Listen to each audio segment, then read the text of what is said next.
Shalom. Shalom Bapak Ibu Saudara yang terkasih dalam Tuhan. Ada damai sukacita di tempat ini, amin. Siapa yang selama 1 minggu ini Tuhan sudah boleh memberkati kita, angkat tangan. Pada pagi hari ini tiba waktunya bagi kita untuk mengembalikan semua hormat, semua kemuliaan hanya bagi nama Tuhan, amin. Kita akan mulai ibadah pada pagi hari ini. Kita tundukkan kepala. Terima kasih Tuhan Yesus. Kami bersyukur buat anugerah-Mu, buat kemurahan-Mu, buat kasih setia-Mu dalam hidup kami. Terima kasih Tuhan, kalau kami masih boleh beribadah kepada Engkau. Itu artinya Tuhan masih boleh menyayangi kami.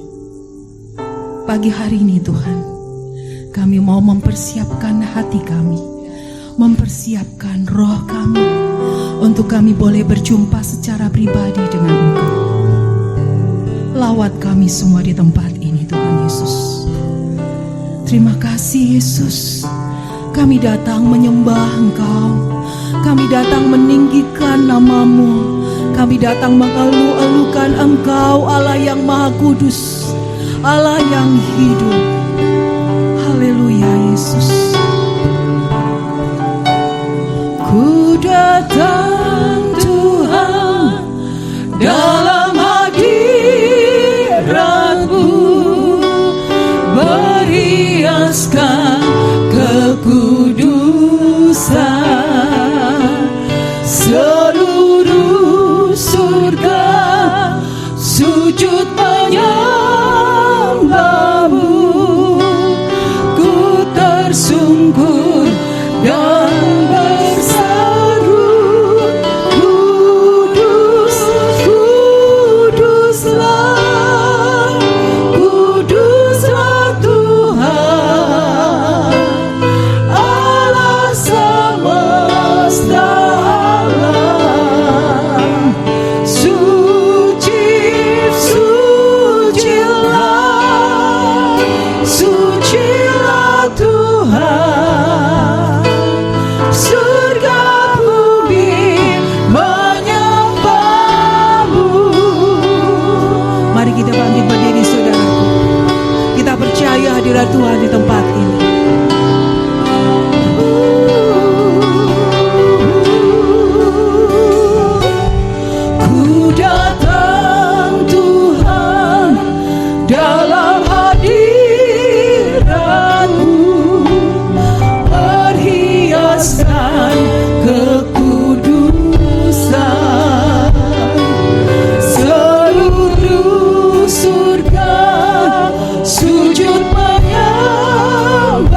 tinggi Tuhan.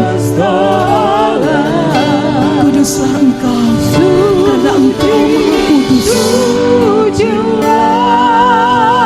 Sucilah Tuhan, surga bumi menyembahmu.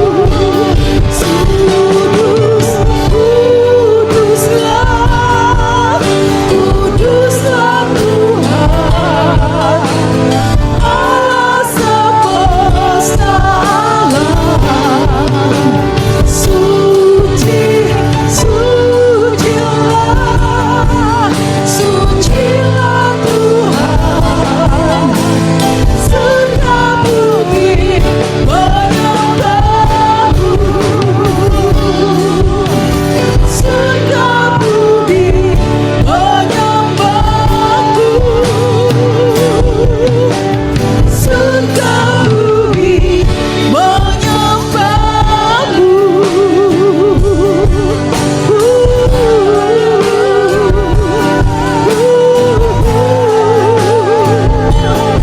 Sembah Dia, sembah Dia, sembah Dia, ya Allah yang hidup. Kami menyembahmu Yesus, kami menyembahmu Yesus. Hosana bagimu, kami menyembahmu Yesus. Kami tinggikan namamu, kami menyanyimu. Menyanyi Hosana bagi Rajaku yang duduk di tahta. Aku muliakan dan ku agungkan, Kaulah yang disembah. Ku nyanyi Hosana bagi Rajaku yang duduk di tahta.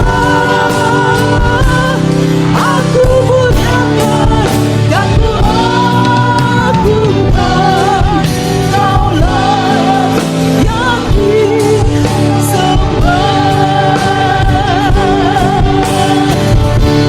Ku nyanyi Hosana bagi Rajaku yang duduk di tahta. Aku muliakan dan ku agungkan, Kaulah yang disembah. Ku nyanyi Hosana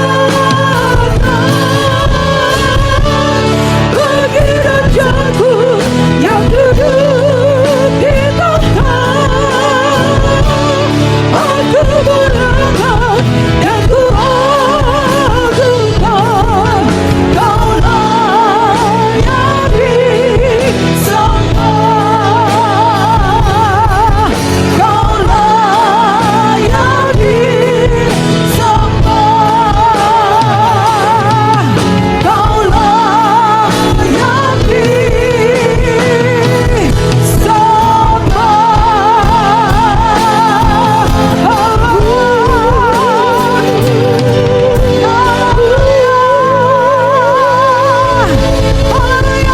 yang sukacita bagi Yesus. Dialah yang disembah di tempat ini, amin. Hanya ada satu nama yang layak kita tinggikan di tempat ini. Siapa dia? Katakan Yesus. Yes. Mari tepuk tangan bagi Yesus Tuhan. Yes. Dia nama yang berkuasa di bumi dan di namanya Tuhanku, menara yang teguh. Kota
di atas segala nama, nama di atas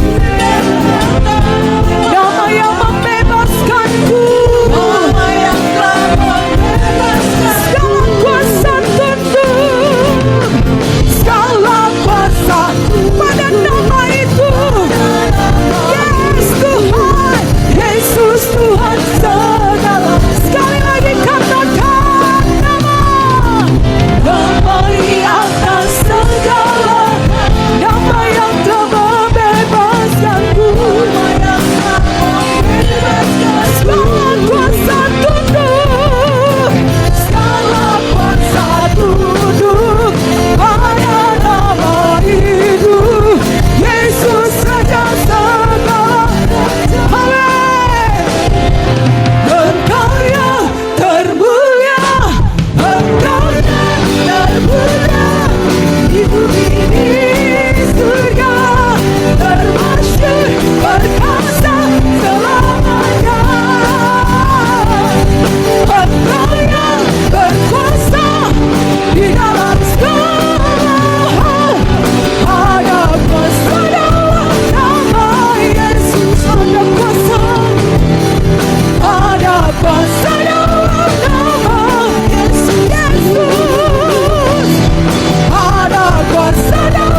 Haleluya.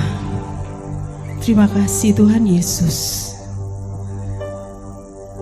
Terima kasih Yesus. Sekali lagi kami mengucapkan terima kasih.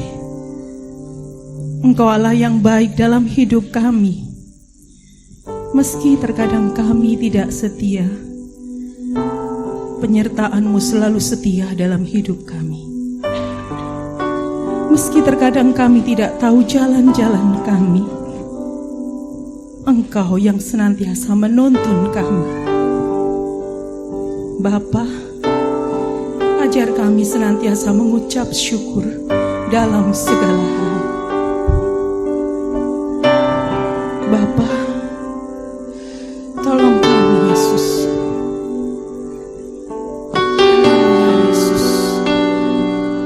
Haleluya Yesus.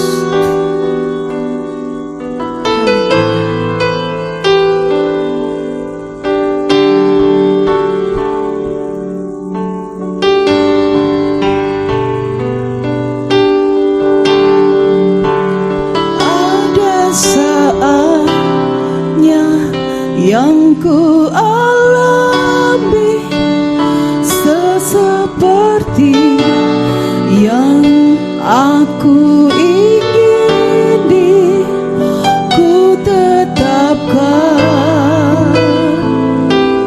hati untuk percaya.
ku tetap mengasihimu, biar kau dapati ku hamba-Mu yang setia.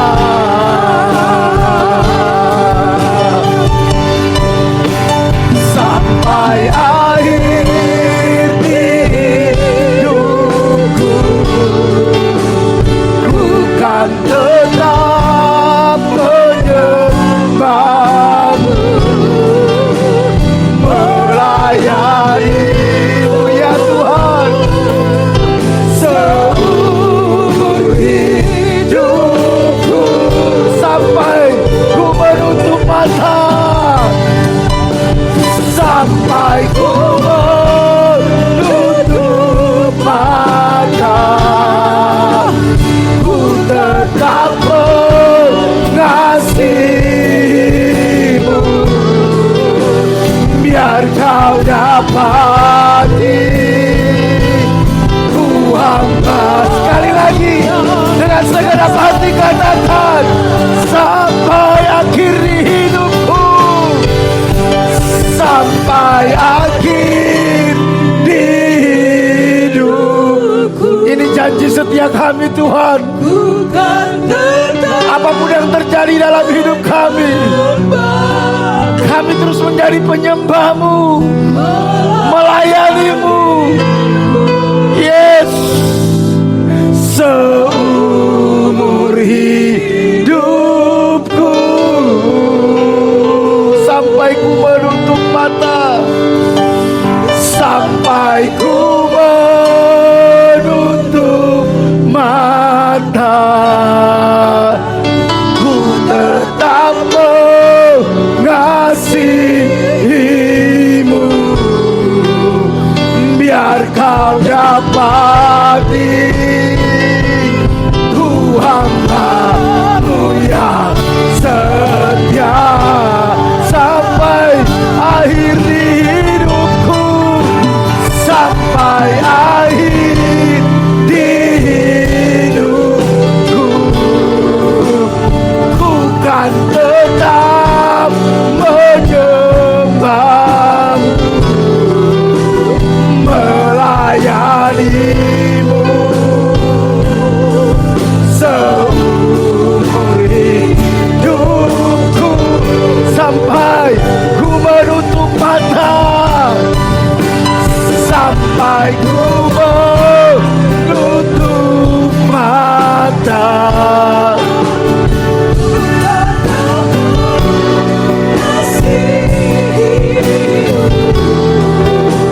Biar kau dapati ku hamba-Mu yang setia, biar kau dapati,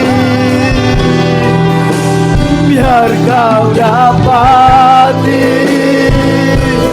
ku hamba-Mu yang setia, biar kau dapati, oh, biar kau dapati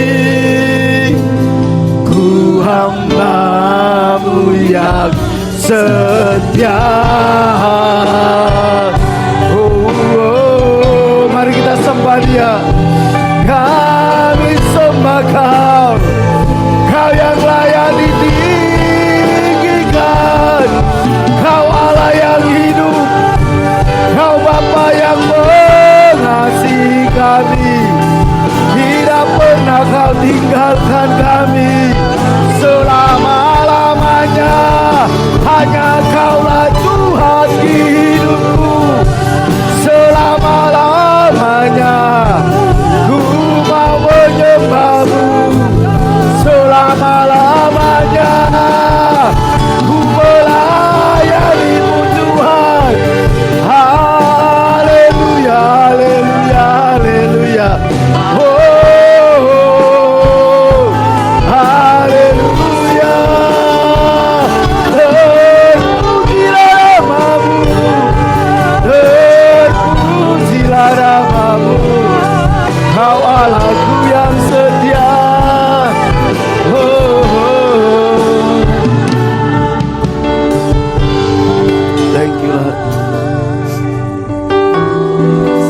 kasih Yesus.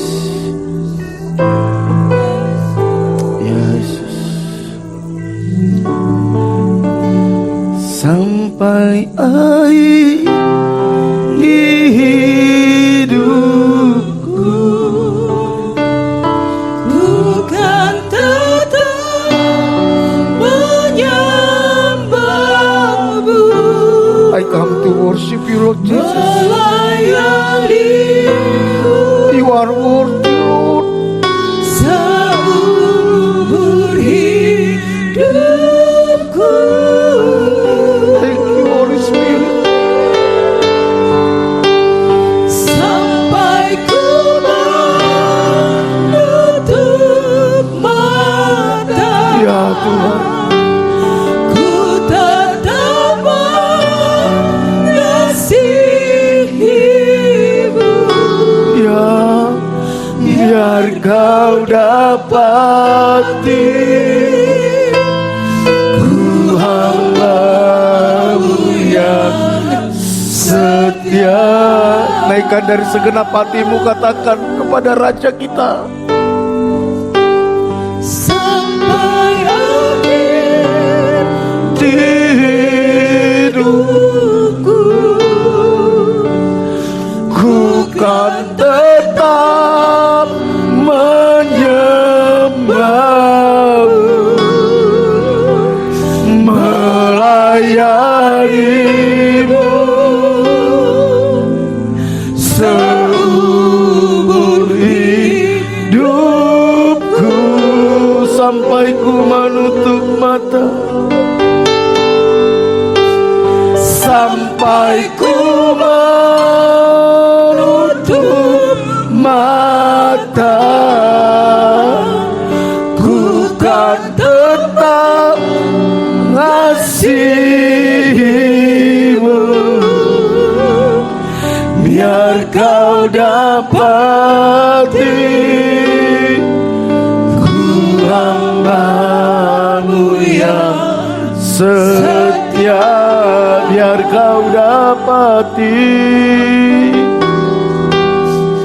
biar kau dapati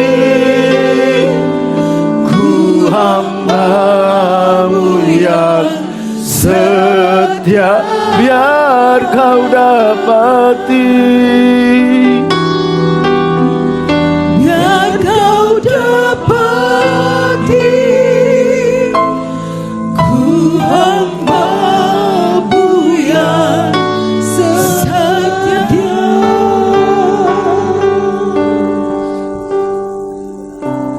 Tidak ada hal yang bisa kami persembahkan kepada Tuhan yang lebih berharga selain hati yang menyembah Engkau, hati yang mau taat dan setia kepada Engkau, Tuhan.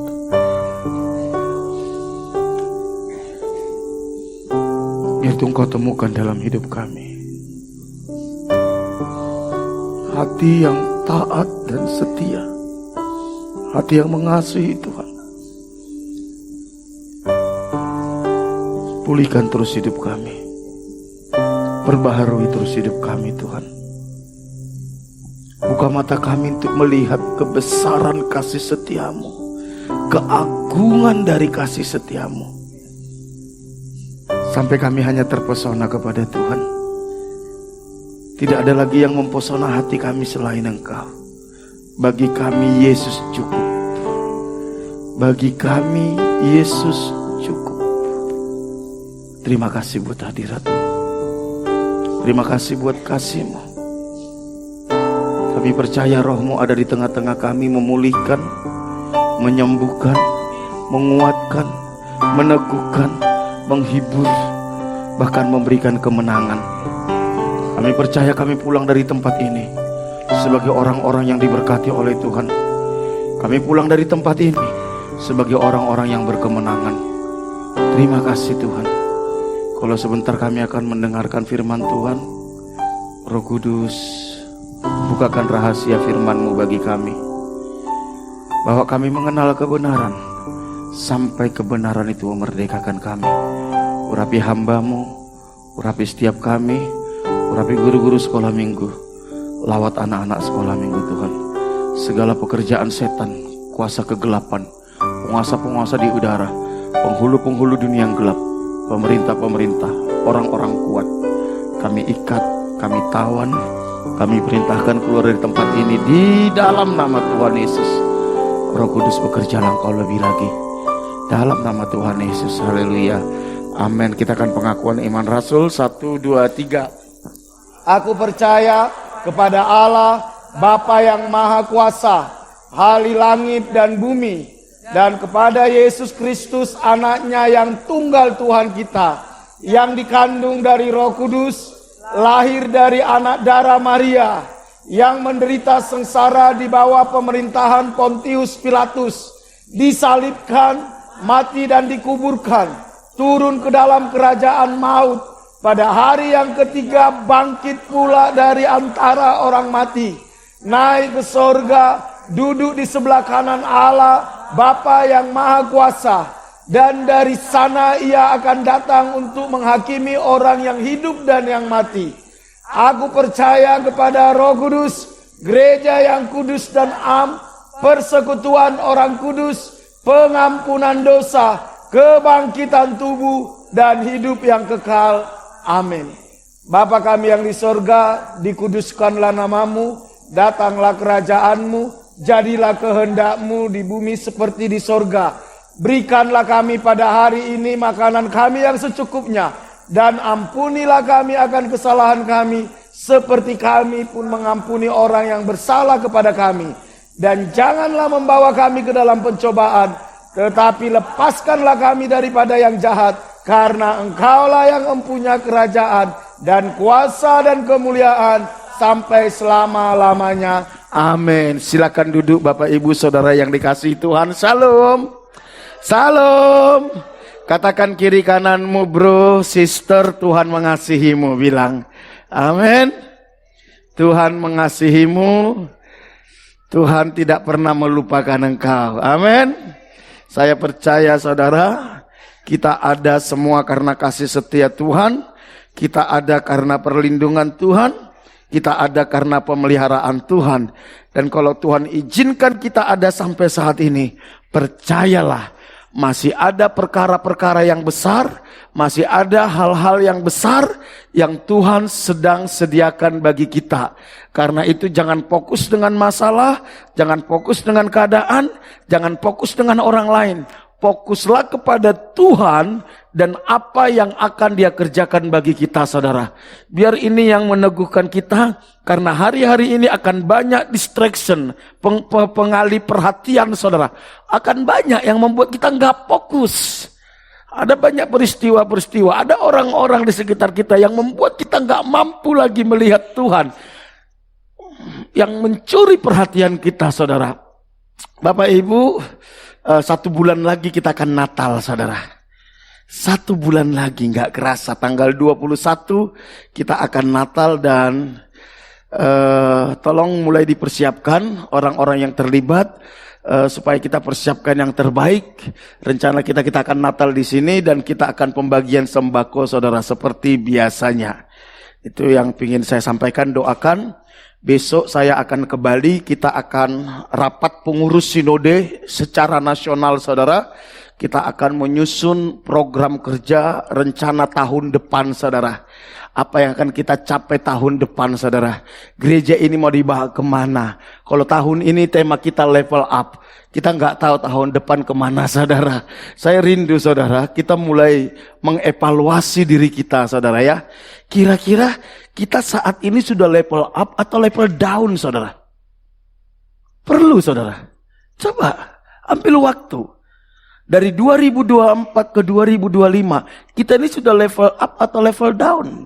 Kerohanian kita level up, karakter kita level up, syukur-syukur ekonomi kita level up, kebahagiaan kita level up, saudara.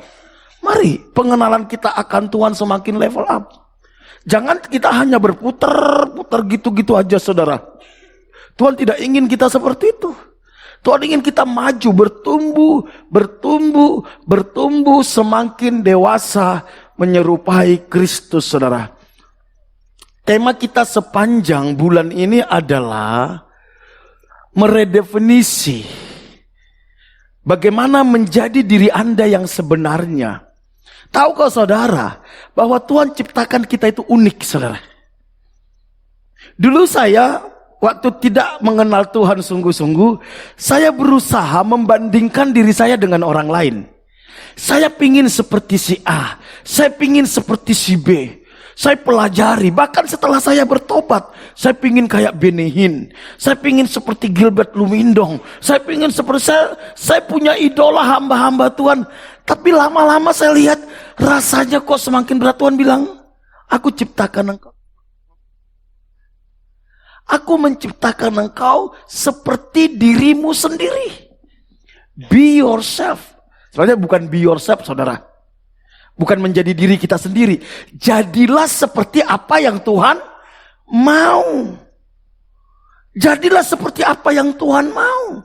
Temukanlah siapa dirimu di dalam Tuhan.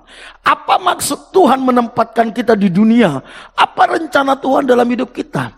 Keberhasilan kita itu ketika kita berhasil menemukan itu. Jadi jangan silau, jangan iri, jangan minder dengan orang lain. Selama engkau tahu bahwa engkau di dalam Tuhan dan engkau melakukan kehendak Tuhan, itu cukup. Kenapa kita suka membandingkan diri kita dengan orang lain? Karena kita nggak tahu siapa kita. Kita nggak tahu kemana tujuan kita. Kalau engkau tahu siapa dirimu dalam Tuhan dan engkau tahu apa tujuan Tuhan dalam hidupmu, engkau tidak akan pusing dengan pencapaian orang lain, dengan keberadaan orang lain, nggak pusing. Karena kita akan fokus terus menemukan siapa diri kita, saudara. Minggu lalu kita sudah belajar dimulai dari letting go, berserah. Berserah tidak sama dengan pasrah. Berserah artinya kita berhenti mengontrol diri kita. Kita izinkan Tuhan mengontrol diri kita. Nah, itu berserah, saudara. Nah, sekarang setelah kita berserah, nggak mudah berserah, saudara. Nggak mudah. Saya tahu nggak mudah berserah. Dibutuhkan yang namanya kerendahan hati. Hanya orang yang rendah hati yang mampu berserah kepada Tuhan. Karena orang sombong berusaha mengontrol hidupnya, saudara. Merasa pinter, merasa hebat, merasa lebih tahu. Itu orang sombong. Makanya tema kita pada pagi hari ini adalah choosing humility. Memilih kerendahan hati. Rendah hati dan sombong itu pilihan. Tidak ada diciptakan, oh memang dia ditakdirkan jadi orang sombong. Gak ada, saudara. Gak ada. Itu pilihan. Saudara yang memilih, saya mau sombong, saya mau rendah hati. Itu pilihan. Dan tentu setiap pilihan mengandung konsekuensi. Saudara tidak akan pernah menemukan siapa dirimu yang sesungguhnya kalau kita masih sombong. Karena kita akan sibuk membandingkan diri kita dengan orang lain. Kita akan sibuk berusaha seolah-olah lebih dari orang lain. Karena dia jadi orang sombong. Dan sombong biasanya satu paket dengan minder, saudara. Perhatikan. Orang minder pasti sombong. Orang sombong pasti minder. Jadi kalau saudara lihat ada orang minder, percaya di balik keminderan itu ada spirit kesombongan. Kalau saudara lihat ada orang sombong, percayalah sesombong-sombongnya orang, sebenarnya dia sedang minder. Begitu kita temukan kelemahannya, kita hantam kelemahannya, dia langsung keok, saudara. Itu kebenaran. Jadi mari kita temukan siapa diri kita yang sebenarnya. Memilih kerendahan hati. Kita baca Alkitab kita dari Filipi pasal 2 ayat 5 sampai 8. Loh kak, bulan lalu sudah membaca ini, kenapa dibaca lagi? Ya gak apa-apa, saudara. Itulah hebatnya firman Tuhan itu, saudara. Wah, kaya sekali kalau kita renungkan firman Tuhan. Filipi pasal 2 ayat 5 sampai 8. Saya akan bacakan.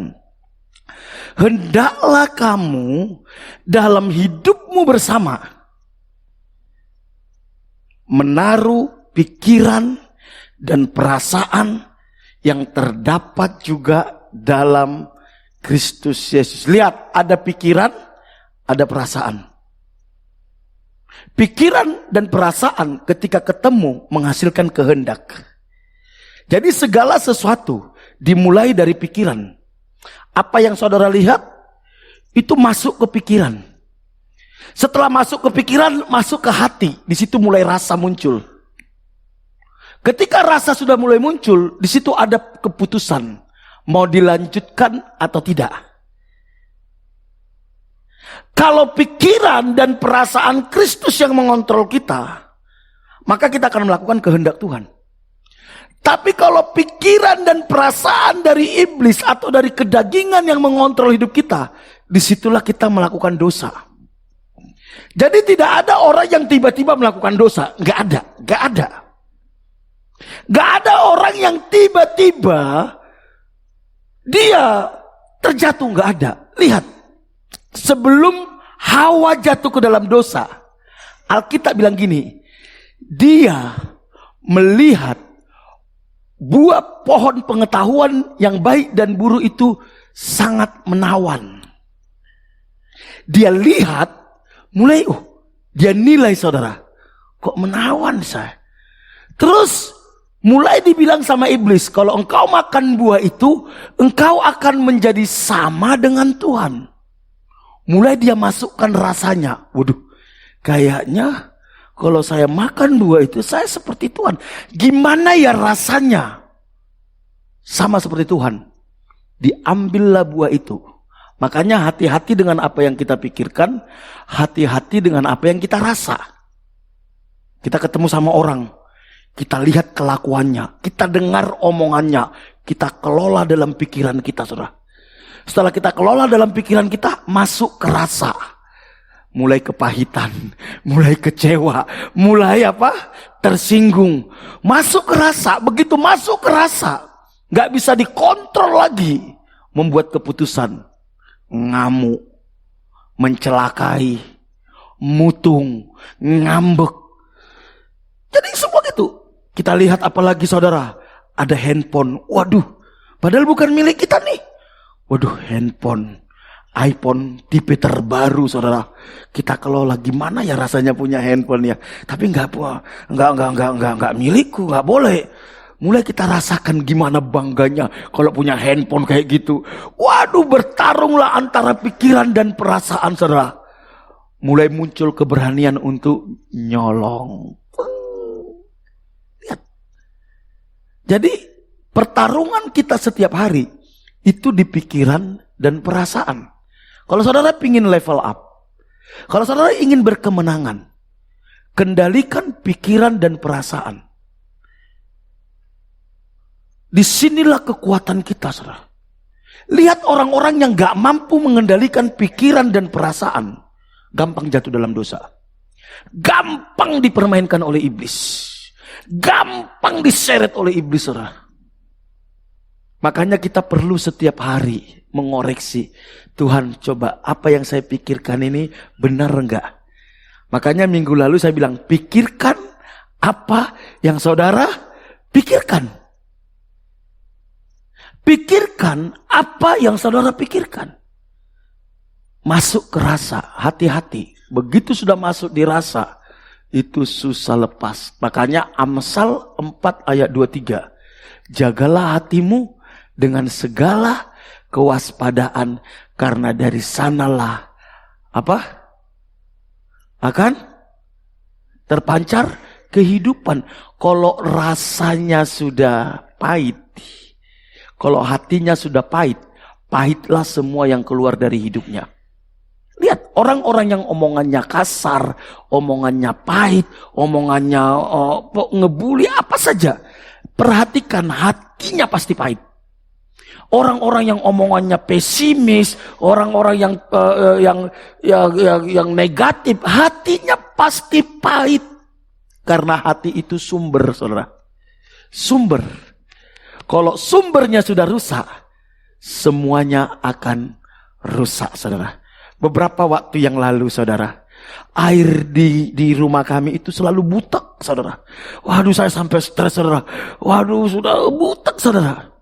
Terakhirnya saya panggil Daud, sama satu tukang, tolong lihat tandon, saya bilang. Coba cek tandon. Ternyata di tandon itu sudah banyak lumpur, saudara. Makanya karena tandon sumber air ke rumah itu butek, saudara, banyak lumpur. Makanya air yang keluar apa? Butek, saudara. Begitu juga hidup kita. Hati itu sumber. Kalau hatinya sudah butek, saudara, berkat pun butek, saudara. Semua pun butek, saudara. Hati-hati dengan rasa, hati-hati dengan hati. Makanya dikatakan, hendaklah kamu dalam hidupmu bersama menaruh pikiran dan perasaan yang terdapat juga dalam Kristus. Kawal kiri kanan bilang, bro, mari kita sama-sama membuat pikiran perasaan Kristus dalam pikiran perasaan kita, bilang amin. Walaupun dalam rupa Allah, tidak menganggap kesetaraan dengan Allah itu sebagai milik yang harus dipertahankan, melainkan telah mengosongkan. Waduh, ini luar biasa, saudara. Mengosongkan. Ada tapi dikosongkan. Ini menarik. Ada tapi dikosongkan. Mengosongkan dirinya dan mengambil rupa seorang hamba dan menjadi sama dengan manusia. Dan dalam keadaan sebagai manusia, ia telah merendahkan dirinya dan taat sampai mati. Bahkan sampai mati di kayu salib. Bapak, Ibu, Saudara yang dikasihi Tuhan, perhatikan ini baik-baik. Sejak saya merintis gereja ini, penekanan kita selalu ke sini, saudara. Tujuan utama dari kekristenan bukan supaya saudara kaya. Tujuan utama dari kekristenan bukan supaya hidup saudara nyaman.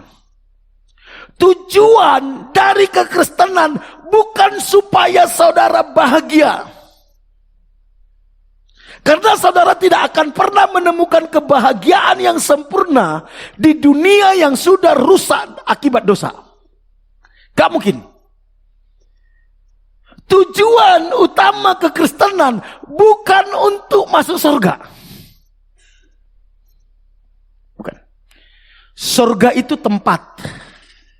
Kerajaan surga itu budaya. Perhatikan. Itulah kenapa kita begitu percaya Yesus, bertobat dan dibaptis tidak langsung mati. Coba saudara bayangkan. Saudara pernah berpikir enggak? Nanti saudara di surga ngapain? Orang bilang apa? Menyembah Tuhan. Menyembah Tuhan itu ngapain, saudara? Nyanyi-nyanyi. Itu pengajaran yang kacau. Oh, di surga itu gak menyembah Tuhan, nyanyi-nyanyi. Saudara, forever and ever engkau nyanyi-nyanyi, blenger.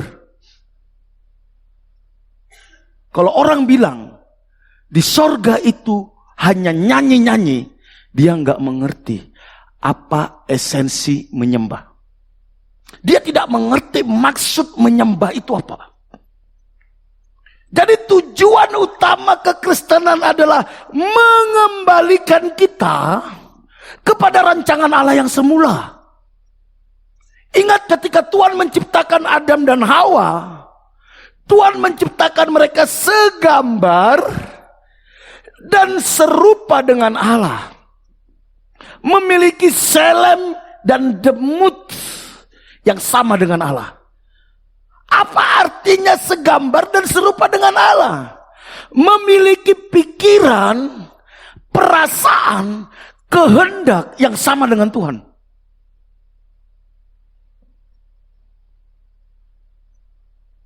Akibat dosa, pikiran iblis masuk kepada pikiran manusia. Itu yang disebut dengan hamartia, meleset.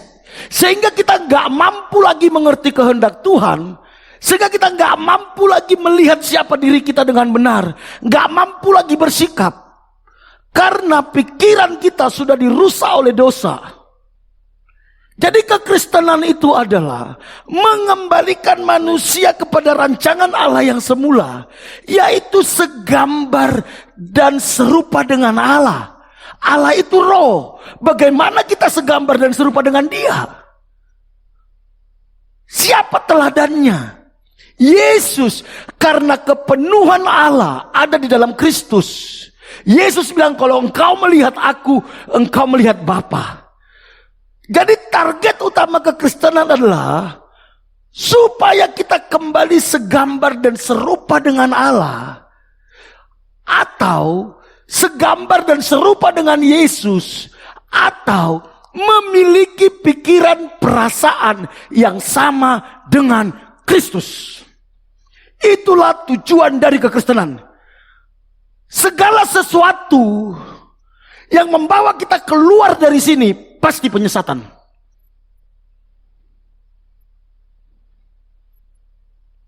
Kalau engkau tidak dibawa segambar dan serupa dengan Kristus, engkau disesatkan. Makanya kita disebut Kristen, pengikut Kristus, atau Kristus kecil. Kita punya pikiran, perasaan, kehendak yang sama dengan Kristus. Makanya dalam Filipi pasal 2 tadi dikatakan, hendaklah kamu dalam hidupmu bersama menaruh pikiran, perasaan yang sama dengan Kristus. Kalau saudara mengikut Tuhan tidak ke sini, saudara sedang tersesat. Saudara sedang tersesat. Jadi pertarungan kita adalah pikiran dan perasaan. Makanya kata bertobat diambil dari kata metanoia, pembaharuan pikiran. Dari pikiran yang orientasinya dunia, keinginan daging, keinginan mata, keangkuhan hidup, berbalik metanoia kepada pikiran kehendak Kristus. Kalau saudara sudah memahami ini, saudara mulai melihat, oh ini toh kekristenan itu. Tapi banyak kekristenan diarahkan kemana? Bagaimana supaya hidup nyaman, bagaimana supaya sembuh, bagaimana supaya diberkati. Itu tidak salah, tapi itu bukan tujuan. Itu hanya tanda, penunjuk arah engkau mau dibawa kemana. Makanya Tuhan Yesus kan satu saat ada orang-orang datang sama dia. Tuhan Yesus bilang gini, kamu mencari aku karena kamu makan kenyang toh. Lihat, berapa banyak orang Kristen mencari Tuhan? Karena diberkati, karena sembuh. Bukan itu sebenarnya tujuan. Tapi keserupaan dengan Kristus. Saya rindu jemaat ini. Ketika kita menjadi bagian dari gereja ini, engkau tahu kenapa saya menjadi bagian dari gereja MDC? Saya ingin serupa dengan Kristus. Memiliki pikiran, perasaan, kehendak yang sama dengan Kristus. Tapi Pak, masalah kebutuhan, percayalah. Tuhan bilang gini, carilah dahulu kerajaan Allah dan kebenarannya. Semuanya akan ditambahkan. Makan, minum, pakai, itu tambahan atau bonus. Sampai Tuhan bilang gini loh, lihat itu burung. Burung di udara. Dia tidak menabur, tapi dipelihara papamu. Saudara, burung itu luar biasa ternyata, saudara. Hari-hari ini saya dipusingkan dengan burung, saudara. Di ruang tamu kami itu kan ada kipas tak buat. Nggak tahu gimana. Sudah sejak kami datang sebenarnya, sejak kipas itu ada. Itu burung itu tiap hari berusaha membuat sarangnya di kipas itu. Walaupun sudah 2 tahun lebih nggak pernah berhasil, tapi sampai tadi pagi dia masih tetap, bahkan saat saya khotbah pun mungkin dia masuk juga membuat sarang, saudara. Kenapa dibilang burung di udara? Bagian dia adalah membuat sarang. Bagian Tuhan memelihara dia. Asal engkau lakukan bagianmu, Tuhan akan pelihara hidupmu. Saya baru mengerti kemarin, saudara. Saking saya jengkel lihat burung ini, saudara. Bolak-balik tak usir. Sampai saya jebak, saudara. Saya tutup, sudah masuk. Saya tutup semua pintu jendela supaya saya mau bunuh. Lari ke atas, saudara. Waduh, pintarnya burung ini, mikir saya, saudara. Burung emprit, saudara. Aduh, saya lagi rencana saya mau memindahkan kipas itu, saudara. Supaya dia stres, saudara. Selama ini saya stres dibuat dia. Sekarang saya mau buat dia stres. Saya pindah kipas itu, saudara. Ternyata kenapa Tuhan bilang, karena burung itu tekun, saudara. Burung itu tekun sekalipun gak pernah berhasil. Asal engkau tekun, Tuhan pasti pelihara. Bapak Ibu, ingat, tujuan kekristenan adalah mengembalikan kita kepada rancangan Allah yang semula, segambar dan serupa dengan Kristus. Memiliki pikiran, perasaan, kehendak yang sama dengan Kristus. Salah satu karakter utama dari Yesus adalah apa? Rendah hati. Rendah hati. Dan salah satu karakter utama dari Lucifer apa, saudara? Sombong. Dua karakter ini bertarung setiap hari dalam hidup kita. Lucifer ingin mengambil alih pikiran perasaan kita lewat kesombongan. Yesus ingin kita rendah hati seperti Dia. Saudara memilih di mana? Karena rendah hati itu pilihan. Makanya Tuhan bilang gini, saudara. Pikulah kuk yang kupasang dan belajarlah padaku. Karena aku apa? Lemah lembut dan rendah hati, dan jiwamu akan mendapatkan ketenangan. Kalau saudara baca ayat sebelumnya, Tuhan bilang gini. Datanglah kepadaku, hai engkau yang letih, lesu, dan berbeban berat. Aku akan memberikan kelegaan kepadamu. Kenapa kita berbeban berat, saudara? Kenapa kita letih, lesu? Perhatikan. Salah satu yang membuat kita letih, lesu, salah satu yang membuat kita berbeban berat adalah ambisi kita. Target-target pribadi kita yang kita pasang dalam diri kita. Makanya Tuhan katakan, marilah kepadaku. Bahasa aslinya itu mari, istirahat, berserah kepadaku, kata Tuhan. Berserahlah kepadaku. Ikutilah aku, beristirahatlah di dalam aku. Tapi ketika kita beristirahat di dalam Tuhan, bukan tidur-tiduran. Tuhan bilang apa? Pikulah kuk. Saya berkali-kali kasih ilustrasi ini. Kuk itu adalah satu alat yang dipakai untuk membawa atau menyatukan dua sapi untuk membajak sawah. Jadi kuk yang dari Tuhan itu adalah sebuah sarana yang dipasang di pundak kita serta dipasang di pundak Yesus, di mana kita berjalan bersama-sama dengan Yesus. Untuk kita bisa berjalan dengan Yesus, Dia bilang apa? Belajar daripadaku. Ayo, jangan ikuti keinginanmu, jangan ikutin ambisimu. Ikutilah apa mauku, ikutilah rencanaku. Belajar daripadaku. Tapi untuk kamu bisa belajar daripadaku, kamu harus rendah hati. Jangan merasa pintar. Jangan merasa lebih tahu. Seperti saya rendah hati, seperti saya lemah lembut. Belajar daripadaku.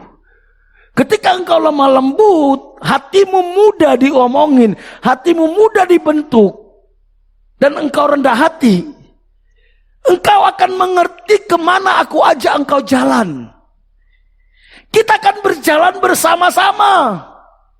Kalau kita berjalan bersama-sama, kamu akan dapat ketenangan. Kenapa kamu bisa tenang kalau kita berjalan bersama-sama? Saat kamu terluka, pasti aku pulihkan. Saat kamu lemah, aku pasti gendong. Saat kamu jatuh, saya pasti angkat. Gak usah khawatir, kata Tuhan. Datang kepadaku. Istirahatlah di dalam aku. Kamu harus selesai dengan dirimu. Sangkal diri, pikul salibmu. Matilah terhadap dirimu. Izinkan aku mengisi hidupmu. Pasang kuk yang saya pasang. Ayo kita berjalan bersama. Rendah hatilah. Lemah lembutlah. Maka engkau akan mampu melihat kemana aku akan bawa engkau. Dan kalau kita berjalan bersama, engkau pasti tenang, saudara. Ini karakter Yesus. Kenapa kita ini capek? Kenapa kita stres? Kita pasang standar terhadap diri kita. Dan kita nggak mampu mencapainya itu. Capek, saudara. Kita pasang kuk terhadap diri kita. Perhatikan. Kalau saudara dan saya tidak mau memasang kuk yang berasal dari Yesus, maka iblis akan pasang kuknya. Apa kuk yang dipasang oleh iblis? Keinginan daging, keinginan mata, keangkuhan hidup. Lihat aja. Orang-orang yang tidak berjalan bersama dengan Yesus, hidupnya dikontrol oleh keinginan daging. Keinginan daging berbicara apa, saudara? Makan, seks. Gak bisa ngontrol makanan, gak bisa mengontrol seks, saudara. Keinginan mata apa? Lihat ini oke, lihat itu oke, semua. Pengen memuaskan. Mata, capek, saudara. Memuaskan mata itu capek, saudara. Baru muncul handphone baru, lihat handphone yang lain. Waduh, udah pingin sekali. Padahal ini belum lunas, saudara. Udah nyicil yang ini, saudara. Capek, saudara. Capek. Mulai keangkuhan hidup, pingin dihormati lebih, pingin dihargai. Capek. Capek. Itu yang membuat kita letih. Iblis akan pasang kuk dalam diri kita. Keinginan daging, keinginan mata, keangkuhan hidup. Seks yang tidak terkontrol. Keterikatan dosa. Itu kuk yang dipasang oleh iblis. Rasa stres. Itu kuk yang dipasang oleh iblis. Mari belajar rendah hati. Karena rendah hati itu karakter Kristus. Karena rendah hati yang bisa membuat kita bisa berjalan bersama dengan Kristus, saudara. Apa definisi rendah hati, saudara? Saya selalu ungkapkan ini karena saya tahu ada banyak orang punya perspektif yang salah tentang rendah hati. Rendah hati itu urusan kita dengan Tuhan. Bagaimana kita memperlakukan Tuhan?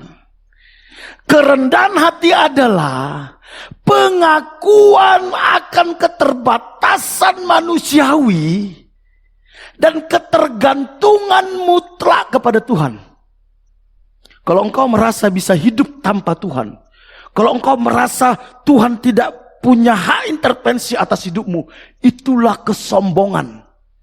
Kerendahan hati adalah pengakuan akan keterbatasan manusiawi kita dan ketergantungan mutlak kepada Tuhan, serta menempatkan kehendaknya di atas ambisi pribadi, serta ketaatan yang siap mengenyampingkan keegoisan dan tunduk pada perintah Tuhan dan firman-Nya yang diwujudkan dalam tindakan melayani, meneladani Yesus yang mengambil rupa seorang hamba bahkan sampai mati demi keselamatan manusia.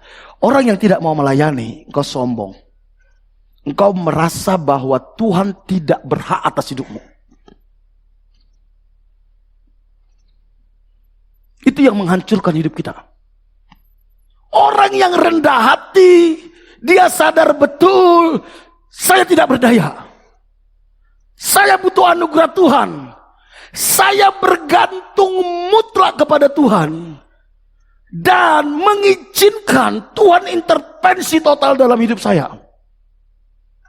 Dia berdaulat. Keinginan saya sudah tidak lagi penting, perasaan saya sudah lagi tidak penting. Yang penting adalah apa kehendak Tuhan, apa firman-Nya. Dan saya aplikasikan lewat apa? Saya melayani Dia.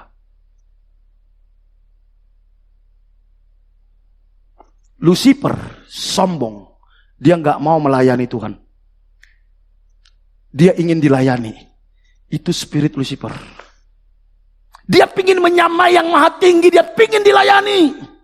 Sementara Yesus yang adalah Tuhan, dia mengambil rupa sebagai hamba. Dia melayani, bahkan rela mati demi keselamatan kita. Makanya saya tidak percaya orang sudah bertobat kalau dia tidak punya hati melayani. Saya tidak percaya. Dia belum berbalik. Dia hanya apa, saudara? Istirahat. Ingat, bertobat bukan cuman sekedar berhenti melakukan dosa. Tapi bertobat adalah meninggalkan pola dunia dan fokus melakukan kehendak Bapa. Itu bertobat. Jadi, saudara jangan terpesona lihat orang yang kelihatan baik. Kalau cuman baik, saudara, agama lain pun bisa. Kalau cuman, terima kasih, haleluya, puji Tuhan, agama lain bisa. Tapi mau berkata, Tuhan, aku selesai dengan diriku, aku mau melakukan kehendak Tuhan, berapapun harganya.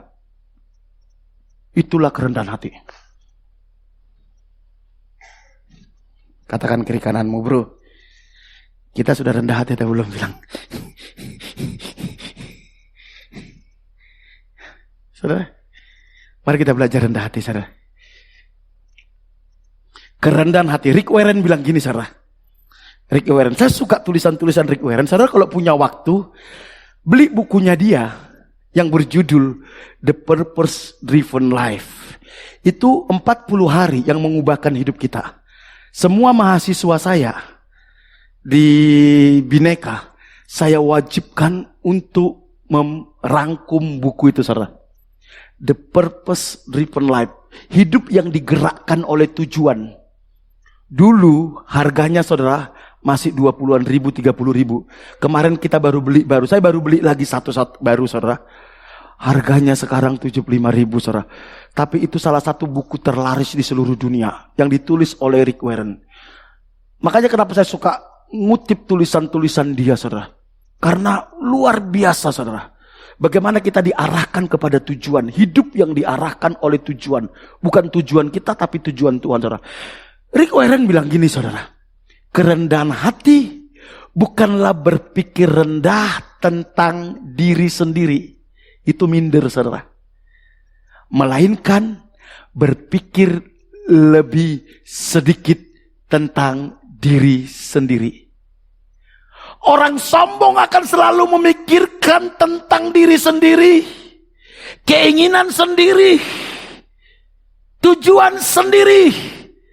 Semua tentang me and me and me and me. Bila perlu semua orang memikirkan saya. Bila perlu semua orang peduli sama saya. Itu sombong.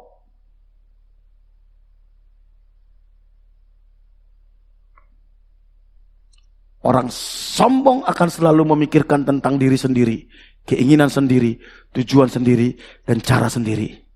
Dan tidak peduli dengan apa maunya Tuhan.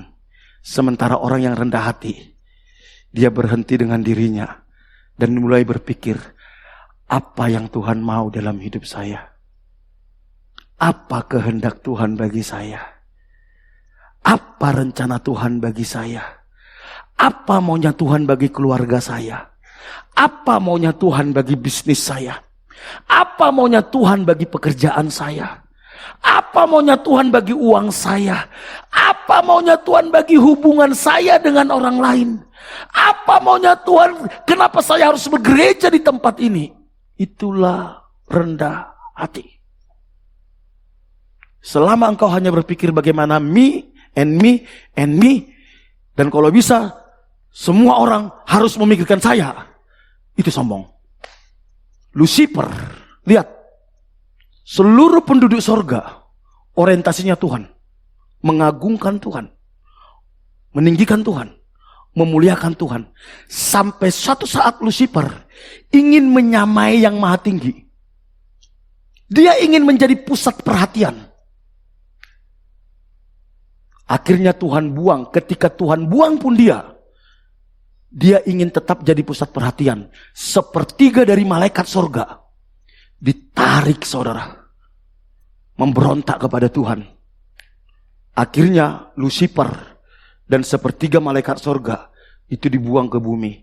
Itulah yang jadi tuyul, gundurwo, wewek gombel, opungmu yang sudah mati, yang muncul lagi. Itu adalah bagian dari sepertiga malaikat yang diseret oleh Lucifer. Karena dia ingin menjadi pusat perhatian. Halo? Katakan kiri kananmu, bro. Kalau engkau ingin terus jadi pusat perhatian, hati-hati bilang. Hati-hati. Istri-istri kalau ingin jadi pusat perhatian, hati-hati. Saudara tahu apa arti idol, saudara? Hah? Tahu apa arti idol? Hah?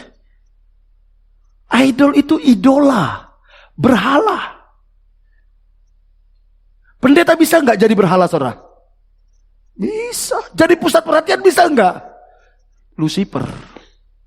Kalau pendeta membawa jemaat berpusat kepada dirinya, itu spirit Lucifer. Ini yang membuat saya, kenapa dari awal saya bilang sama jemaat, kita semua sama. Bedanya apa? Saya cuma dipercaya Tuhan jadi gembala. Jemaat harus dibawa kepada Kristus. Jemaat tidak boleh melayani gembala. Jemaat melayani Kristus. Kalau sampai gembala menjadi pusat perhatian, dipaksa jadi pusat perhatian, itu spirit Lucifer. Makanya saya nggak suka, saudara, kalau ada gembala bilang gini, panggil aku papi. Ada kan banyak gitu. Baru diperhatikan berapa bulan, papi rohani, papi. Gundulmu, saya bilang. Yang melahirkan orang lain yang diakui papi dia, saudara. Halo? Itu papi gadungan itu, saudara. Coba. Maka saya nggak suka ada jemaat panggil saya terlalu istimewa. Enggak. Semua panggil Kak Fri. Wah, enak kan Kak ya? Bapaknya siapa? Tuhan. Kita sah. Cuman saya duluan lebih tahu itu aja. Saya cuma duluan tahu. The center is God.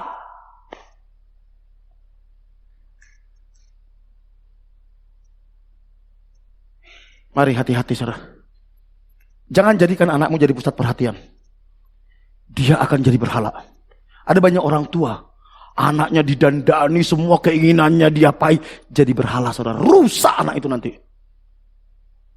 Rusak. Jangan. Ya biasa aja. Biasa aja. Iblis akan pakai, saudara. C.S. Lewis, seorang hamba Tuhan, bilang gini, kita tidak dapat mengharapkan untuk maju dalam perjalanan spiritual kita jika kita masih fokus pada kepentingan diri sendiri. Saudara, kalau engkau masih sibuk dengan kepentinganmu, kamu gak bisa bertumbuh secara rohani. Makanya Tuhan Yesus bilang, kalau kamu gak rela kehilangan segalanya, kamu gak bisa jadi muridku kok. Kalau kamu gak rela kehilangan segalanya, kamu gak layak jadi muridku. Selama kita menjadikan diri kita fokus, keinginan kita fokus, orientasi kita fokus, kita gak mungkin bertumbuh secara rohani, karena itu kesombongan. Suatu saat ada seorang anak muda, Alkitab katakan anak muda ini kaya raya, bukan cuman kaya, dia pemimpin.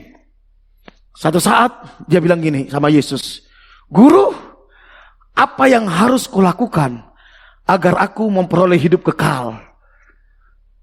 Tuhan bilang, apa yang dikatakan oleh Taurat? Jangan mencuri, jangan membunuh, hormati orang tuamu. Dia bilang, semua sudah saya lakukan itu sejak muda. Wah, keren ini ya.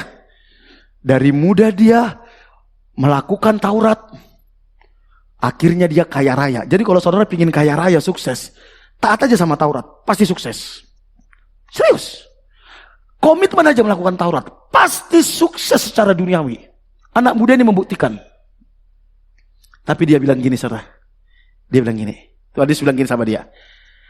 Tapi kalau engkau ingin mengikut aku, jual semua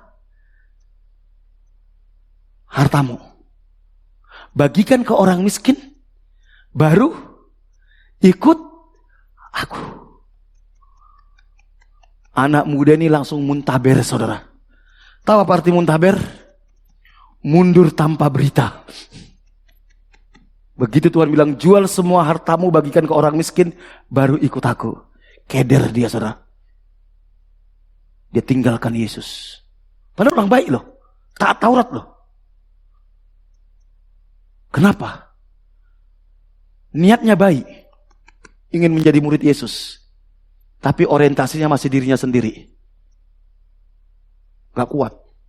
Perhatikan orang-orang Kristen, pingin sih melayani, tapi masih fokus sama dirinya. Satu saat akan meninggalkan pelayanan.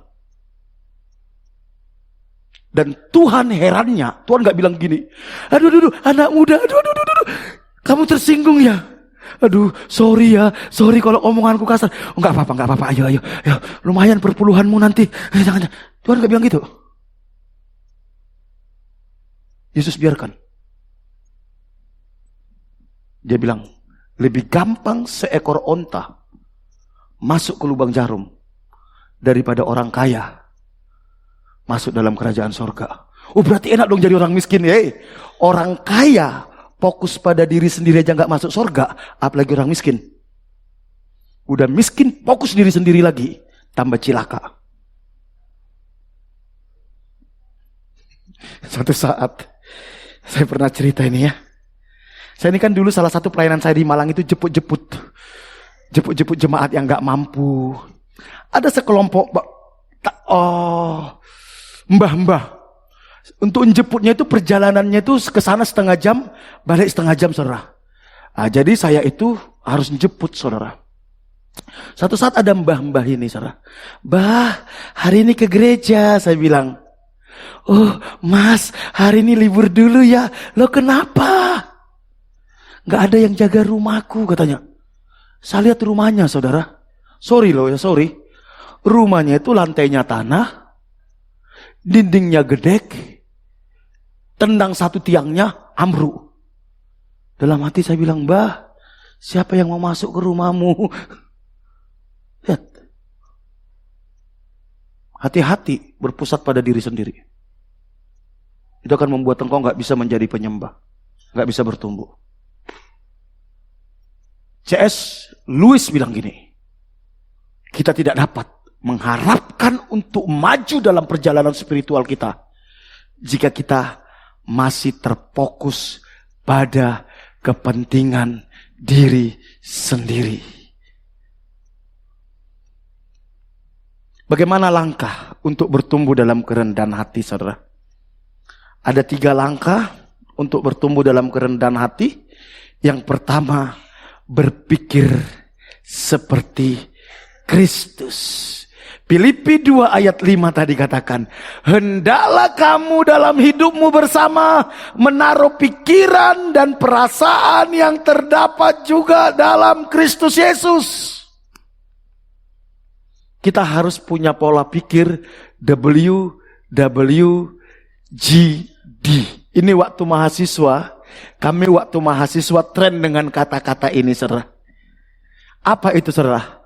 What would Jesus do? Kita harus bangun pola pikir ini. What would Jesus do? Ketika kita menghadapi situasi-situasi apapun itu, harusnya pola pikir kita adalah apa yang Yesus akan lakukan dalam situasi seperti saya ini. Ketika engkau dilukai, dikecewakan, harusnya pola pikir kita adalah, kalau Yesus dalam posisi saya, what would Jesus do? Ketika engkau mengalami kekurangan, harusnya pola pikir kita adalah, what would Jesus do? Ketika engkau diberkati berlimpah, harusnya dalam pikiran kita adalah, what would Jesus do? Kalau itu belum menjadi pola pikir kita nggak bisa menjadi orang yang rendah hati. Nggak bisa. Yang kita andalkan emosi kita, arogansi kita, kesombongan kita, keangkuhan kita. Ini yang membuat kita nggak bisa rendah hati. Saya tahu ini nggak mudah. Lebih 20 tahun selalu saya berdoa gini, Tuhan, biar pikiran, perasaan, kehendak Kristus memerintah dalam pikiran, perasaan, kehendakku. Mampukan aku melihat segala sesuatu seperti Yesus melihatnya. Mampukan aku meresponi segala sesuatu seperti Yesus meresponinya. Lebih 20 tahun saya berdoa untuk hal ini. Itu pun sering gagal. Sering. Tiba-tiba emosi saya tidak terkontrol. Tiba-tiba arogansi saya muncul. Waduh, saya bilang, Tuhan, kenapa? Sehingga perkataan mulai menyakiti. Perkataan kesombongan. Mari belajar. Biar ini menjadi slogan kita mulai sekarang. Apa saudara? What would Jesus do? Jangan cepat merespon. Jangan cepat merespon. Baru kita bisa mengerti apa itu kerendahan hati. Yang kedua, kok cepat kak? Ya cepat saudara, nggak usah lama-lama kalau poinnya saudara. Yang penting pondasinya saudara sudah tahu saudara. Bagaimana supaya kita bisa membangun kerendahan hati? Melayani seperti Kristus. Yang walaupun dalam rupa Allah, tidak menganggap kesetaraan dengan Allah itu sebagai milik yang harus dipertahankan, melainkan telah mengosongkan dirinya, kenosis bahasa Yunaninya, dan mengambil rupa seorang hamba dan menjadi sama dengan manusia. Saya bayangkan gini saudara, seorang presiden demi dia bisa melayani gembel, dia letakkan ini gelarnya, dia tinggal dengan gembel. Film-film Cina kan suka dulu kayak gitu ya. Yang suka film-film Cina siapa ini yang suka? Drama Korea Cina saudara. Drama Cina saudara. Seorang raja, dia menyamar saudara demi menyelidiki anak buahnya, dia menjadi rakyat jelata saudara. Tentu saudara, Yesus lebih dari itu saudara. Yang senyum-senyum kayaknya, iya ya ada judulnya apa gitu loh. Saudara, mengosongkan diri itu penting. Saya kadang saudara, dalam melayani, muncul ego saudara. Emangnya kamu siapa? Tapi Tuhan bilang, kenosis, mengosongkan diri demi keselamatan dia. Karena itu yang Yesus lakukan.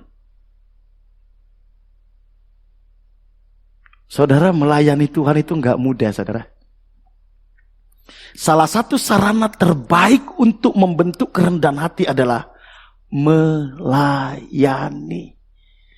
Karena saat kita melayani, fokus kita bukan diri kita, tetapi pribadi yang kita layani. Dulu waktu saya belum sungguh-sungguh bertobat, waktu orientasinya diri sendiri saudara, waduh, masuk gereja, protes A, protes B, protes pengkhotbah, khotbahnya gak bagus, khotbahnya garing, protes pemain musik, protes. Merasa lebih pintar. Begitu sudah melayani, ternyata melayani itu setengah mati. Lihat orang-orang yang tidak pernah melayani, merasa paling pintar, paling banyak protes. Karena dia hanya melihat dari perspektifnya, dan itu sombong. Tapi orang kalau sudah pernah melayani, apalagi mulai menyentuh jiwa-jiwa saudara, kita mulai belajar merasakan perasaan orang lain. Dulu waktu saya baru-baru bertobat, lihat orang merokok, saudara, orang berdosa ini. Lihat orang kumpul ke bawah, orang berdosa ini. Lihat orang yang aneh-aneh, orang berdosa ini. Menghakimi. Tapi ketika kita mulai terjun pelayanan, kita tahu bagaimana perjuangan mereka lepas dari dosa. Bagaimana mereka berjuang ingin keluar dari dosa itu. Bukan kita kompromi dengan dosanya, tapi kita mau merendahkan diri, ingin mengangkat dia, saudara. Disitulah proses kerendahan hati itu. Kadang kita ingin melayani orang disalah mengerti, dicurigai, saudara. Kita ini sudah berkorban, korban waktu, korban tenaga, korban uang. Masih dipaksa lagi korban yang terakhir. Apa, saudara? Perasaan, dicurigai. Tapi karena kita melayani, udahlah, gak apa-apa. Mungkin dia belum mengerti. Disitulah kerendahan hati itu dibentuk. Kau ingin uji kerendahan hatimu? Gampang. Coba layanin orang. 2 orang aja. Orang yang rusak, layani dia sampai sungguh-sungguh bertobat, sampai dia dipulihkan Tuhan, sampai dia dipakai Tuhan. Baru teruji kerendahan hatimu. Serius. Kalau cuma sekedar nyanyi, main musik, kan kita sering disanjung, saudara. Tapi ketika kita berhadapan dengan orang, kita mengerti perasaannya, mengerti pergumulannya, mengerti jatuh bangunnya. Di situ, saya belajar rendah hati di situ, saudara. Serius. Makanya saya suka pelayanan di penjara, saya suka pelayanan ke orang-orang miskin, saya suka pelayanan kemana. Saudara, jangan anggap menanganin orang miskin itu gampang, saudara. Orang miskin itu paling gampang baper, saudara. Ngomong dikit salah, perhatian dikit salah. Waduh, di situ diuji kerendahan hati. Kalau engkau ingin menguji kerendahan hati, layanilah orang. Layanilah Tuhan lewat orang lain. Makanya orang yang melayani itu, saudara, dihormati Tuhan. Yohanes 10 ayat 26 dikatakan, barang siapa melayani aku, akan dihormati Bapakku. Wow! Engkau ingin dihormati Bapa di sorga? Layani dia. Engkau ingin dihormati Lucifer? Suruh semua orang melayani dirimu. Lucifer bilang, ini penerusku ini. Ini regenerasiku berhasil nih. Layanilah Tuhan. Layanilah Tuhan. Lewat siapa?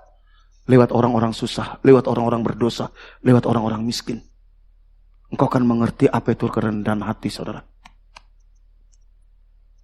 Saya sudah melayani Tuhan itu dari umur 20 tahun, saudara. Berarti sudah 27 tahun. Dari segala model orang. Aduh, kadang ada orang itu, saudara. Aduh, kita sudah berjuang. Saya kadang gini, udah dilayani 15 tahun. Tiba-tiba kabur, saudara. Kadang saya pikir gini, itu sama dengan pacaran, saudara, 15 tahun menjagai cewek, kawin dengan orang lain, saudara. Itu sakitnya itu di sini, saudara. Tapi ya udahlah. Kerendahan hati di situ dibentuk. Kerendahan hati dibentuk di situ. Yang terakhir. Menaati seperti Yesus. Dan dalam keadaan sebagai manusia, ia telah merendahkan diri dan taat sampai mati, bahkan sampai mati di kayu salib. Taat itu sampai tuntas.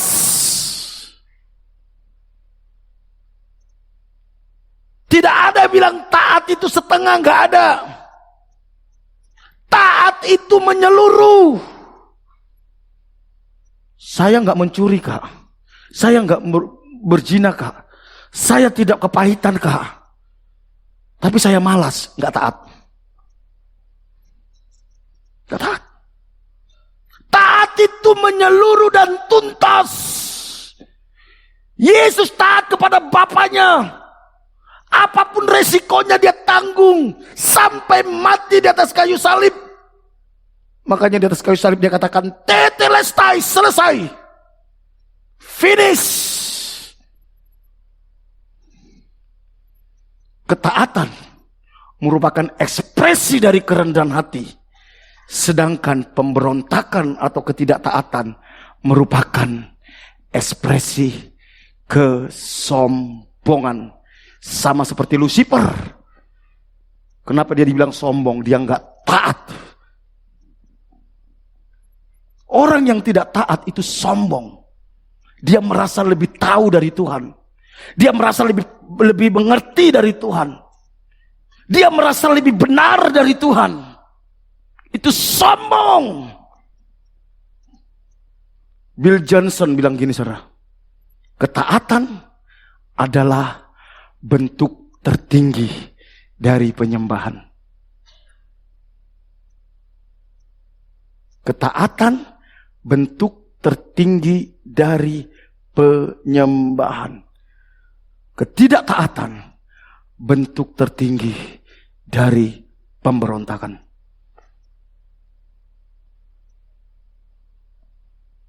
Mari saudaraku, saudara tidak akan pernah mengerti arti rendah hati kalau kita enggak taat. Taat itu artinya berhenti membuat alasan. Selama engkau punya alasan, itu artinya kita tidak taat. Taat kalau dibalik apa? Taat. Satu-satunya cara untuk taat apa? Taat. Jadi taat itu tanpa alasan. Yesus, dia bisa punya alasan. Di Taman Getsemani dia katakan, Bapa, sekiranya mungkin, biarlah cawan ini berlalu. Bisa nggak dia singkirkan itu? Orang-orang itu.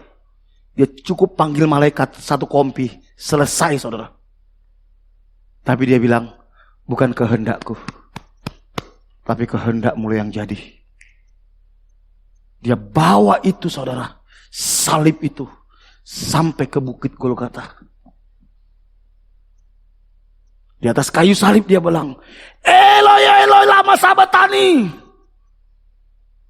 Allahku, Allahku, mengapa engkau meninggalkan aku? Tapi dia taat. Sampai akhirnya puncak kemenangannya dia katakan, Tete, lestai, selesai. Ada banyak orang, mudanya mengasihi Tuhan, melayani Tuhan. Di tengah jalan, dia meninggalkan Tuhan. Itu enggak taat.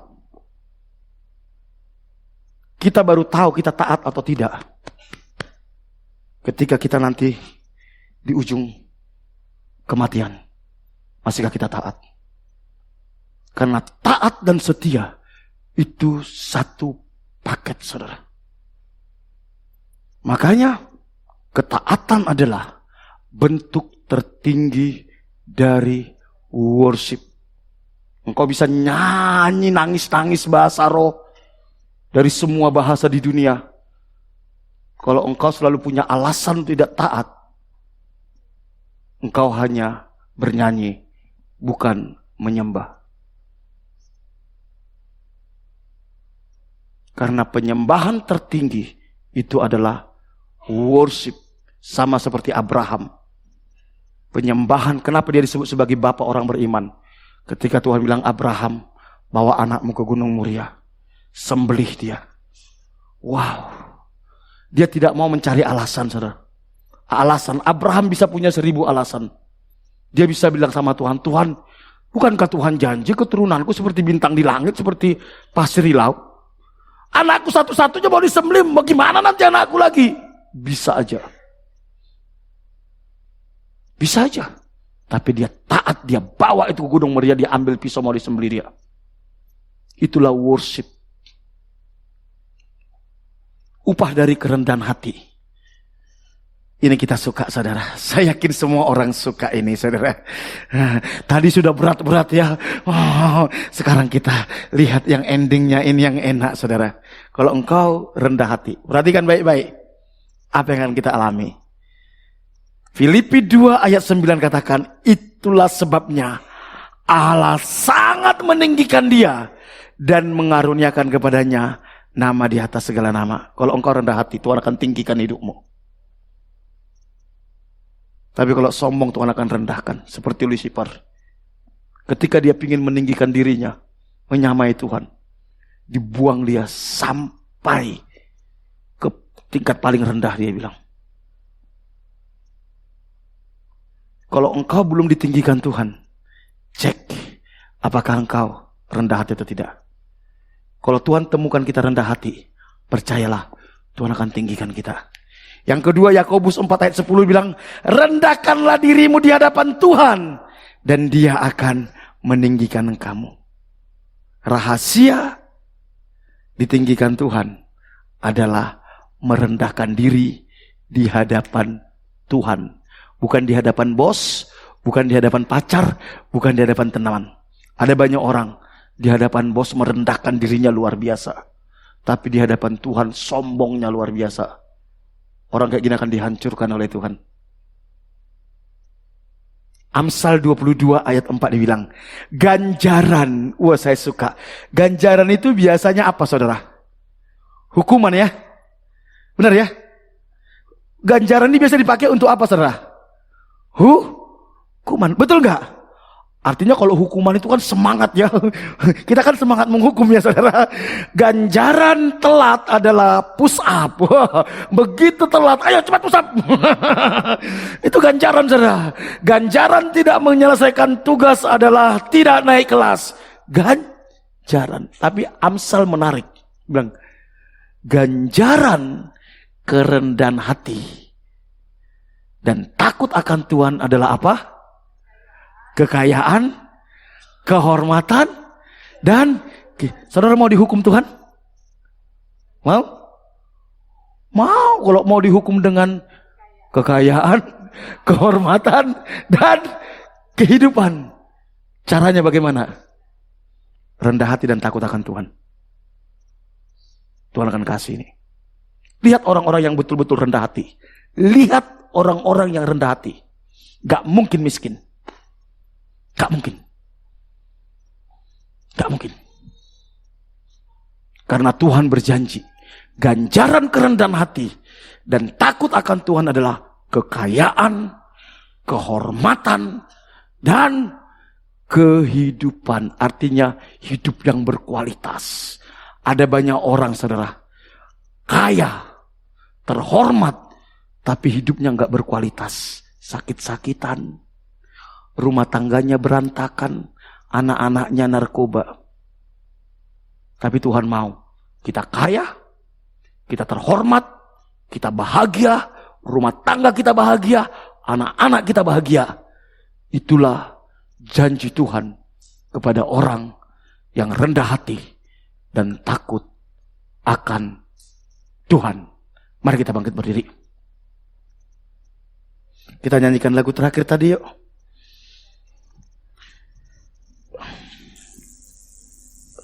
Dari awal.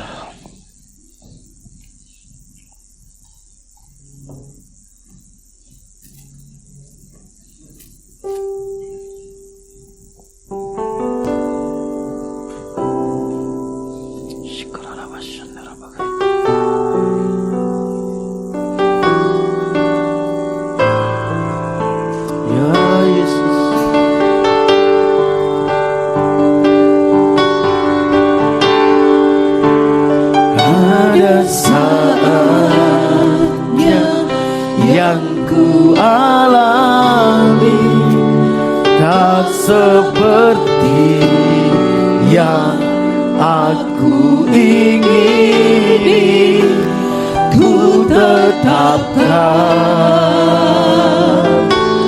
hati untuk percaya. Ada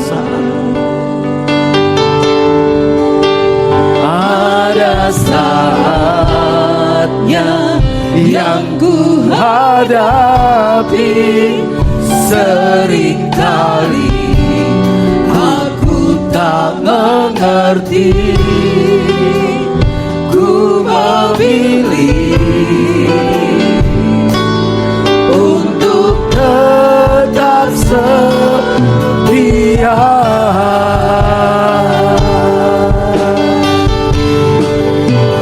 Sampai akhir hidupku,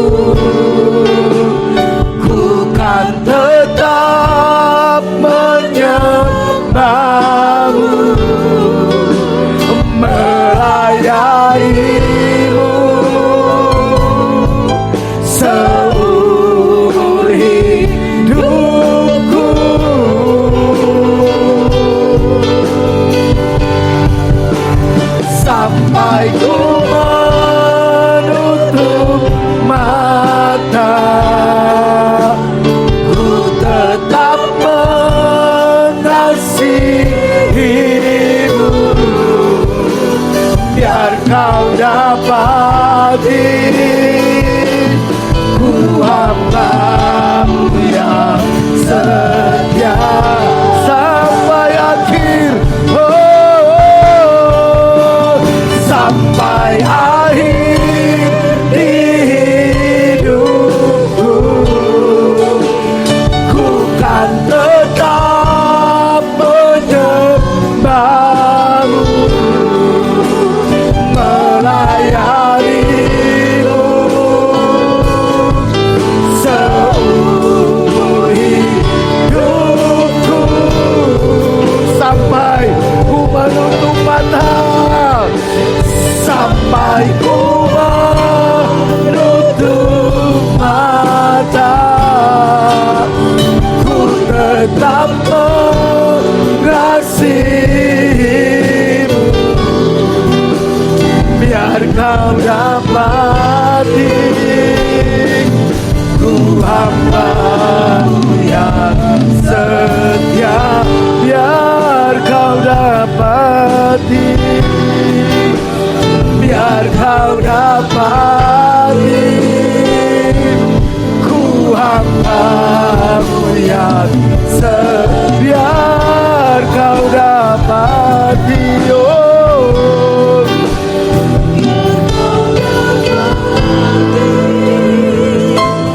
Ku hamba-Mu yang setia.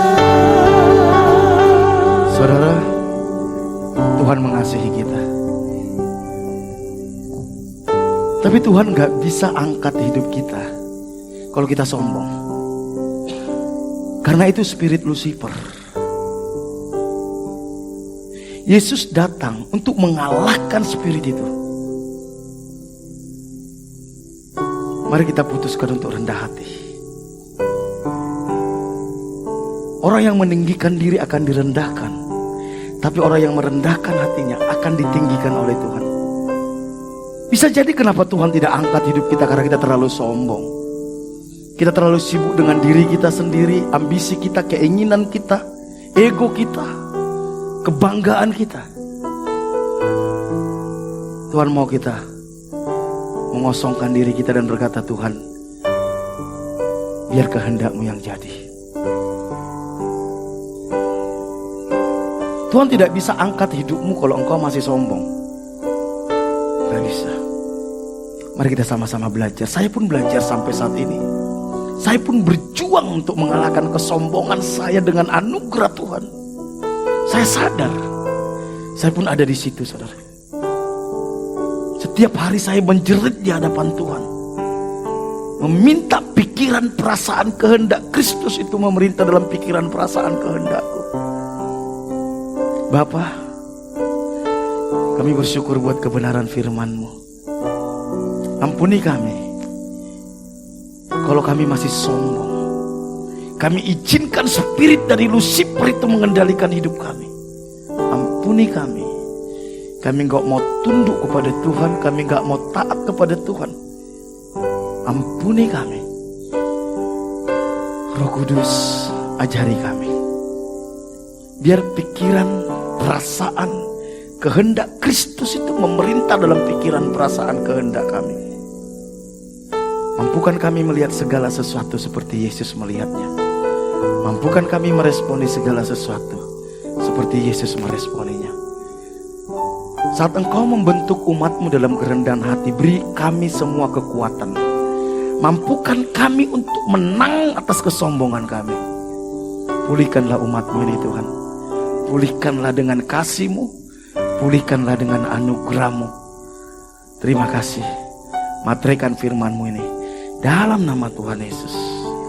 Hatiku rindu melihat kemuliaan-Mu. Hatiku rindu melihat curahan kuasa-Mu. di kota tercinta, kotaku tulung agung.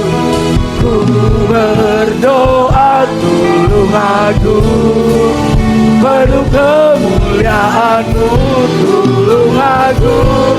Bagi kemuliaan-Mu ya Allahku, ya Allahku, nyatakan kemuliaan-Mu ya Allahku, nyatakan juga kuasa-Mu di kota tercinta, kotaku tulung agung. Ku berdoa tulung agung, penuh kemuliaan-Mu tulung agung, bagi kemuliaan-Mu. Bapa, kami bawa kota ini di hadapan Tuhan karena kami tahu Engkau mengasihi penduduk kota ini. Engkau tidak menginginkan satu orang pun binasa. Anugerah-Mu itu besar. Karena itu kami mohon curahkanlah anugerah-Mu, curahkanlah belas kasihan-Mu, biar penduduk kota ini bisa melihat dan mengalami kasih karunia-Mu yang Kau sediakan dalam Kristus Yesus. Mereka menerima Engkau sebagai Tuhan dan Juru Selamat pribadi. Semua yang ada di kota ini, pertemukan kami dengan orang-orang yang siap kami layani di kota ini. Berkatilah kota ini Tuhan. Berkati pemerintahan kota ini menjadi pemerintahan yang bersih, jujur, takut akan Tuhan. Mulai dari bupati, eksekutif, yudikatif, legislatif. Biar mereka semua melakukan tanggung jawab mereka dengan takut akan Tuhan. Hikmat bijaksana Tuhan menuntun mereka Tuhan. Berkati mereka. Berkati anak-anak Tuhan yang duduk di pemerintahan, biar mereka bisa menjadi terang, menjadi garam, menjadi berkat, menjadi saksi Kristus. Berkati juga usaha yang ada di kota ini. Tuhan, kami minta kesejahteraan kota ini seperti yang Tuhan perintahkan. Berdoalah bagi kesejahteraan kota di mana Engkau aku buang. Kami minta kesejahteraan kota ini, biar ekonomi kota ini bertumbuh, dipulihkan oleh Tuhan. Berkati anak-anak Tuhan di dalam segala usaha pekerjaannya yang ada di kota ini Tuhan. Biar kami bisa menjadi berkat Tuhan. Terima kasih Bapa. Berkati juga Tuhan buat gereja Tuhan, umat Tuhan, hamba-hamba Tuhan yang ada di kota ini. Tolong kami untuk bisa menjadi terang Kristus, untuk bisa menjadi saksi Kristus. Biar lewat gerejamu nama Tuhan dipermuliakan dan kota ini dimenangkan. Kami bersyukur buat ibadah kami pada pagi hari ini. Kami percaya Tuhan hadir di tengah-tengah kami. Kami percaya Tuhan memulihkan kami. Kami percaya Tuhan menyembuhkan kami. Kami percaya kami pulang dari tempat ini membawa berkat-berkat yang dari sorga. Hamba-Mu serahkan seluruh umat-Mu tanpa terkecuali sepanjang minggu ini ke dalam anugerah Tuhan. Hamba-Mu minta sungguh-sungguh perlindungan Tuhan yang sempurna atas setiap umat-Mu. Lindungilah umat-Mu dari panah api si jahat, dari tipu muslihat iblis, dari serangan kuasa kegelapan, dari mara bahaya kecelakaan, virus-virus sakit penyakit, dari keinginan-keinginan yang jahat. Roh Kudus, tuntunlah kami hidup dalam kebenaran demi kebenaran-Mu, mengerti kehendak-Mu, taat pada kehendak-Mu. Berkatilah setiap rumah tangga, hubungan suami istri, orang tua dengan anak, sesama saudara. Pulihkan kasih dan kebenaran-Mu yang memerintah dalam setiap rumah tangga. Pulihkan kesehatan umat-Mu Tuhan. Kami berdoa setiap umat-Mu yang sakit, kami berdoa Tuhan, jamahlah mereka, biar mereka mengalami kuasa Tuhan, biar mereka mengalami kesembuhan. Tangan-Mu yang penuh kuasa, yang penuh kasih itu Engkau tumpangkan menyembuhkan sakit penyakit mereka. Apapun itu Tuhan, Tuhan yang sembuhkan. Tolonglah Tuhan, berkati usaha pekerjaan umat-Mu sepanjang minggu ini.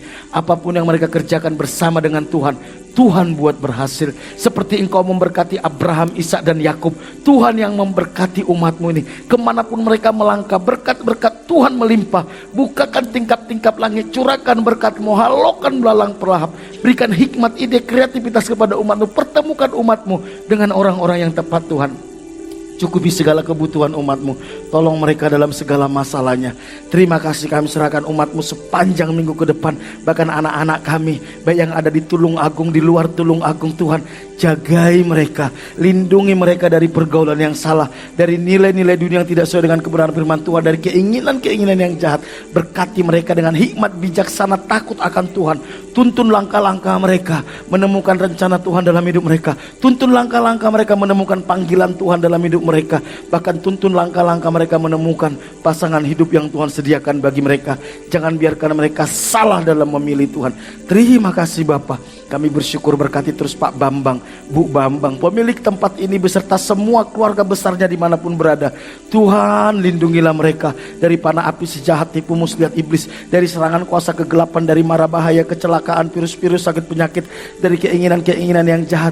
Di masa tua mereka, mereka semakin mengenal Engkau, mengerti kehendak-Mu, taat pada kehendak-Mu. Biar kasih setia Tuhan selalu menyertai mereka, kebaikan demi kebaikan Tuhan, kemurahan demi kemurahan Tuhan terus melimpah dalam hidup mereka.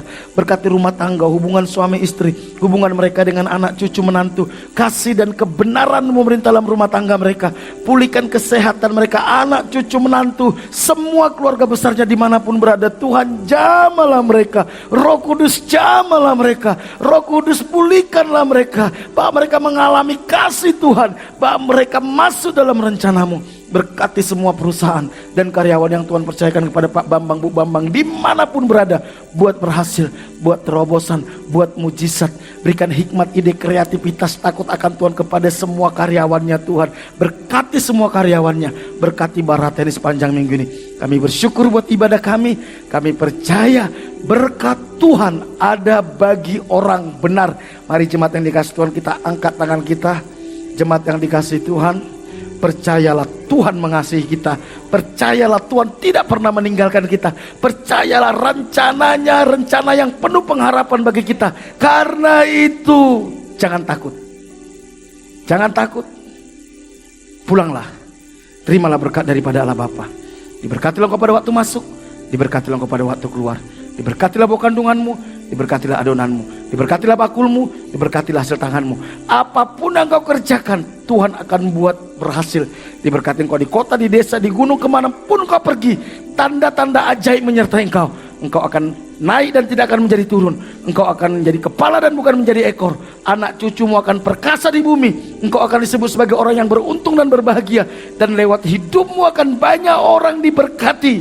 Jika engkau hari ini sungguh-sungguh mendengarkan suara Tuhan Allahmu yang kusampaikan kepadamu, dan engkau setia melakukannya, berkat-berkat ini akan menjadi milikmu. Karena itu pulanglah, terimalah berkat daripada Allah Bapa, kasih karunia dari Tuhan kita Yesus Kristus, penghiburan dan kekuatan dari Roh Kudus, mulai hari ini sampai Tuhan Yesus datang kedua kali. Dalam nama Tuhan Yesus, setiap yang diberkati sama-sama katakan amin. Berikan tepuk tangan, berikan salam satu dengan yang lain. Tuhan Yesus memberkati. Kami memuji kebesaran-Mu, ajaib Tuhan, ajaib Tuhan. Kami memuji kebesaran-Mu, ajaib Tuhan, ajaib Tuhan, ajaib Tuhan, ajaib